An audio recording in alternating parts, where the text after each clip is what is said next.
will be basically regarding the presentation of the legislative framework of public procurement in Slovenia, maybe especially regarding legislative framework of procurement of foods in Slovenia.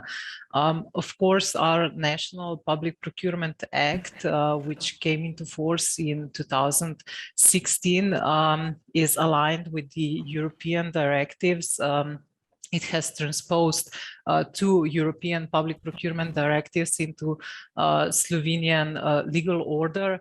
And of course, I think that Slovenian Public Procurement Act and the EU directives already offer many opportunities on, let's say, successful and efficient tendering of foods, but of course there are always ways to improve everything.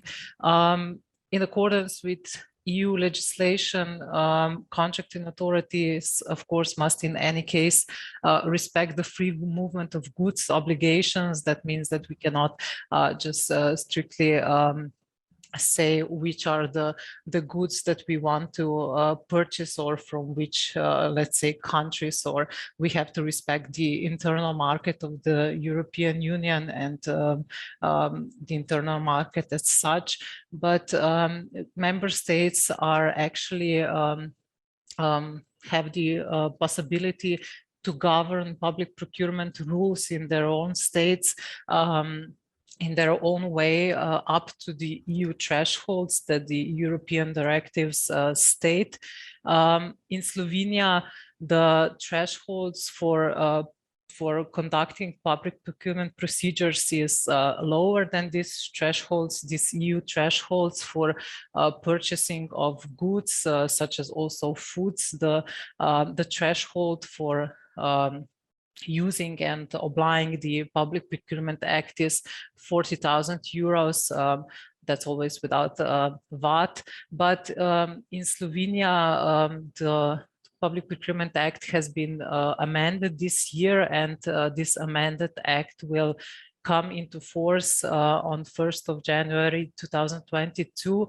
And with this amendment of the Act, public procurement of foods will be exempt from the public procurement system up to the EU thresholds. So they will, the contracting authorities will be able to, let's say, more freely and more flexibly procure foods that are below these thresholds, or which value will be below these thresholds.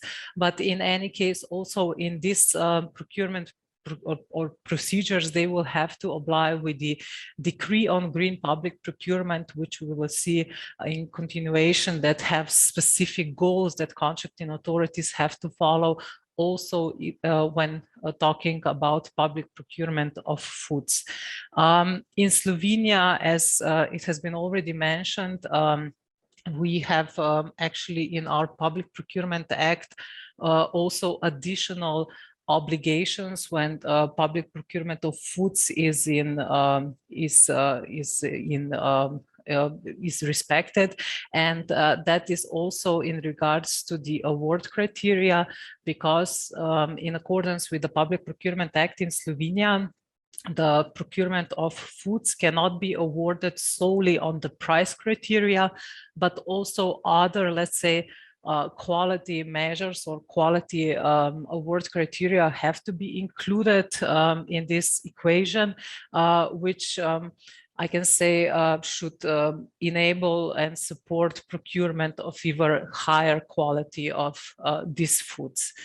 When talking about legislation and maybe opportunities that it offers, most specifically probably in this segment of foods, is also the use of short supply chain.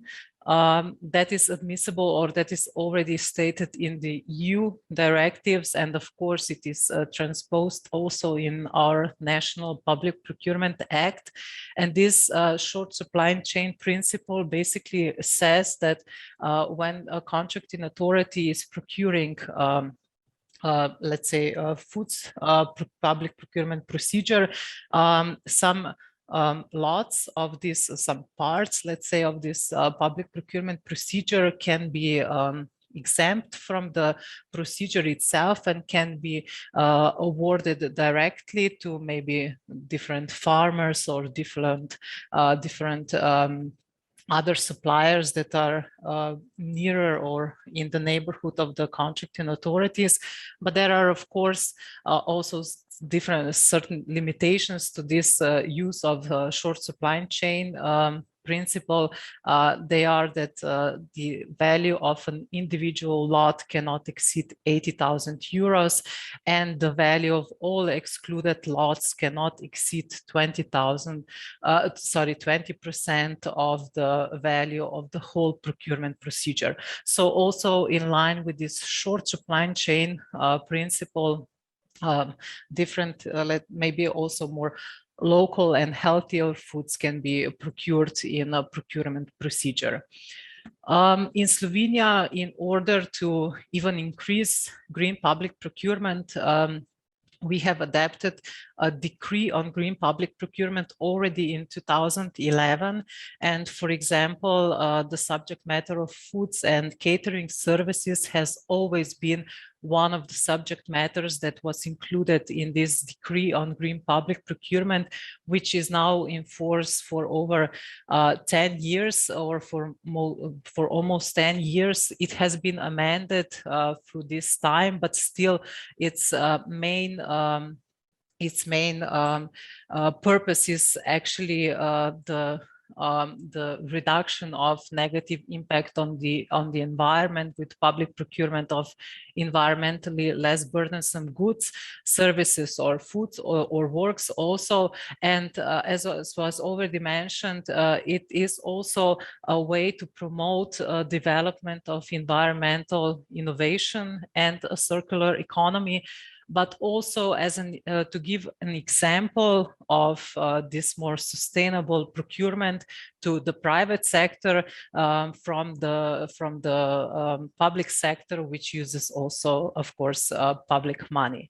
In the procurement or in the decree on green public procurement, which has been amended in 2018, there has been certain changes, but the main principle is that for each of the green subject matters, there are 22 of green subject matters included in the decree on green public procurement.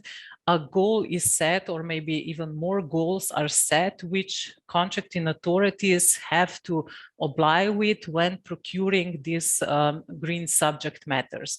They can include these environmental aspects in different ways, such as technical specifications, award criteria, selection criteria, or maybe even contractual provisions. But the aim is that the contracting authorities actually procure higher quality of these goods, services, and works as they are in comparison with, let's say, ordinary goods, services, and works.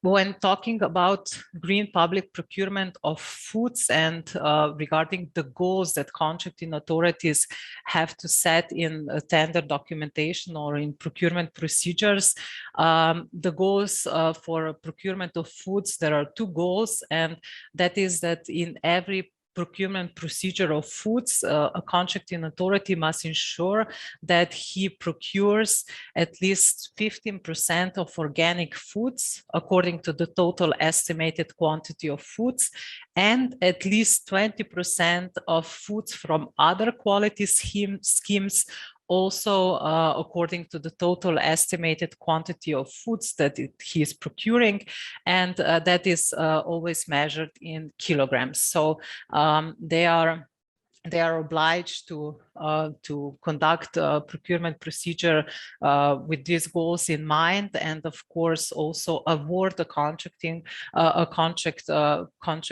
procedure if these goals are actually set and are actually what the tenderer is offering. Otherwise, of course, that tenderer cannot be awarded this procurement procedure. When we are talking about green public procurement, and as it has already been mentioned, it is, of course, definitely very important to have in mind that green public procurement, which is also very much emphasized and is very much also a high priority at the EU level, is actually something that can only be done and can only be achieved with with interdepartmental cooperation. So not only one, let's say, ministry or one organization can conduct this kind of legislation or prepare this kind of legislation. And also in that sense, decree on green public procurement has been prepared in cooperation with different ministries, with different organizations and different stakeholders, because this is the only way to efficiently and most of all to correctly prepare legislation on such a subject that is so wide and that it actually has to incorporate different knowledges from different sectors and also from different organizations. And of course, because it is definitely definite that public procurement can be a challenge or sometimes even a burden to contracting authorities when they are conducting different kinds of procurement procedures, including procurement procedures of foods. Some certain help has to be provided to them. When talking about the decree on green public procurement in Slovenia, the Ministry of Public Administration and the Ministry of Special Planning, along with the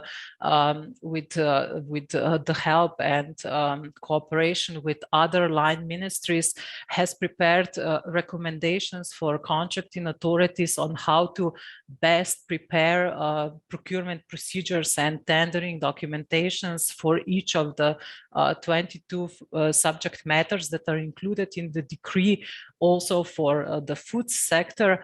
And besides that, different guidance are also prepared for different sectors and for different subject matters, along with telephone and written consultations that are provided to contracting authorities so that they can get help when preparing for the procurement procedure, and also later maybe when the procurement procedure is in action.